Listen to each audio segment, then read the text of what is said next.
is at the end of the world. Welcome back, dear listener. The wind is soft again, the sea is breathing, and the lighthouse is waiting, patient as always, holding its hush like a lullaby. Let's return now, deeper still, to the quiet edge of the world. Chapter 6. The window in the floor the morning after the storm was golden. You opened your eyes to stillness, not silence exactly, but the hush that follows something wild, as if the world had exhaled and was now resting. Outside, the wet stones glistened like glass. The air smelled clean, briny, rain-washed, and faintly of pine. Even the gulls seemed to call more softly. You brewed your coffee slow, savoring the way it steamed in the chilly room. The lighthouse always felt a little colder after storms, but that never bothered you. In the quiet of the sitting room, you noticed something new. Beneath the woven rug, where the storm had shifted it just so, was a square outline in the floorboards. A hatch. You pulled it open gently, expecting perhaps a crawl space or the scent of damp earth. But instead, there was a short staircase leading downward. The passage was narrow, dust-laced, lit only by slivers of morning sunlight leaking through gaps in the floor above. You followed it, careful with your steps. At the bottom, a small, circular room carved into stone. No furniture, no signs of modern use. Just one thing, a round window in the floor, set with thick, time-stained glass, and beyond it, the sea. You were looking directly down into the cliff face, the waves churning below, crashing into craggy black rock like slow, deep drums. It was mesmerizing, and at the center of the window, pressed carefully beneath the glass, was a page, yellowed by salt and time, sealed beneath a thin pane, just readable through the light-flickered water. If you're reading this, you found the oldest part of the house. Before it was a lighthouse, it was a watchtower. Before that, it was stone and sky and silence.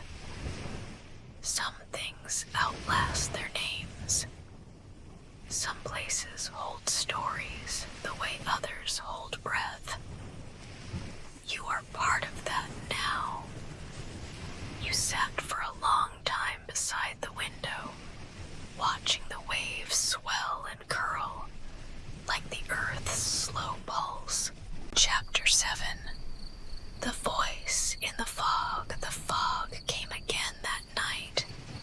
Thick, pale, endless. You could barely see the edge of the cliff from the porch. The ocean's voice was muffled, like it spoke through layers of cotton.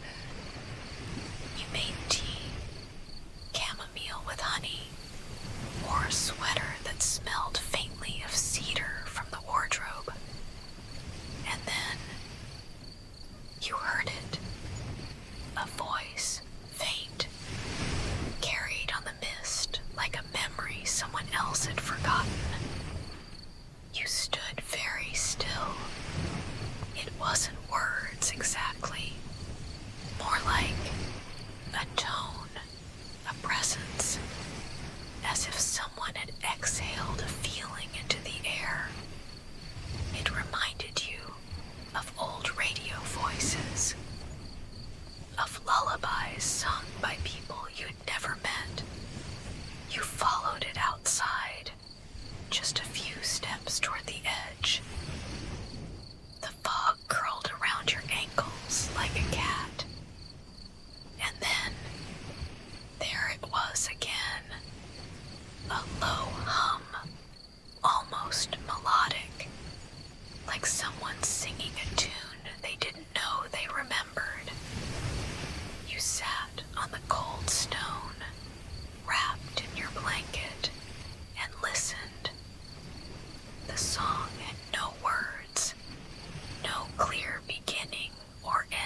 first page read, "Property of Elias Moreau. Your great uncle, the one who left this place to you. You hadn't known much about him. Your family didn't speak of him often, and when they did, it was always vaguely. Odd man, never married, lived in a lighthouse, of all places. But now, in his words, he came alive. March 12th, 1986. The gulls are louder than usual today.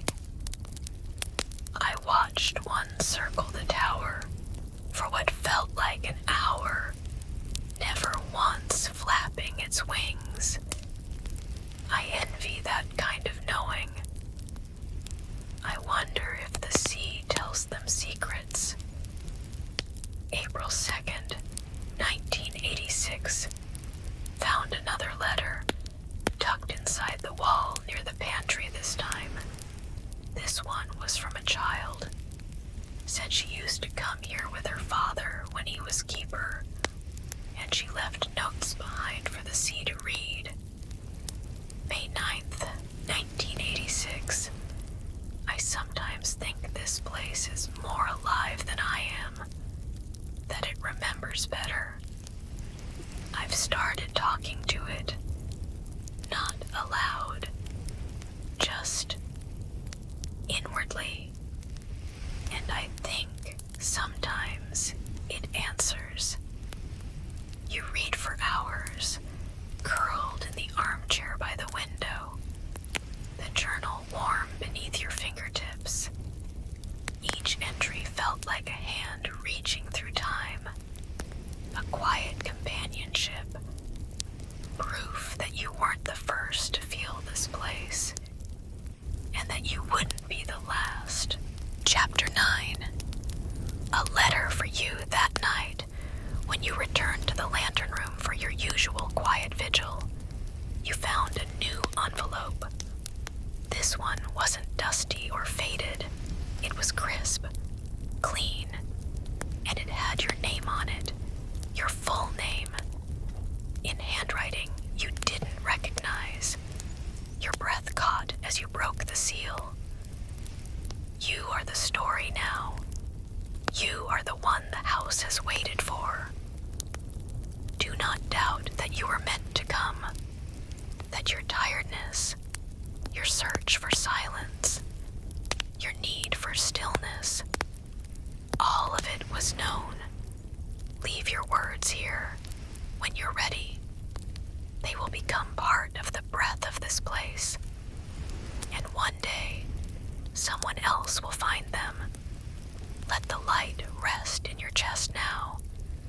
Let the sea carry what you no longer need. Welcome home. Your hands trembled slightly, not from fear, but from a kind of recognition, as though someone had seen a part of you even you hadn't looked at in years. You folded the letter and held it against your heart. The lantern room glowed around you. The wind hummed low, and somewhere below, the ocean kept time. Chapter 10. The drawer that wouldn't close. It was a small thing, just a drawer in the old wooden desk, one you'd opened many times before. It usually stuck near the back, requiring a gentle tug to coax it loose. But this morning, when the breeze swept through the open window and stirred the pages on the desk, the drawer slid open on its own, just slightly. And when you tried to push it closed again, it resisted. There was something caught behind it. You knelt, gently pulling it out as far as it would go, feeling behind the wooden base with your fingertips. Cold metal brushed your skin. You retrieved it slowly, a tiny brass key, delicate as a bird's bone, tied to a faded piece of twine. No note, no label,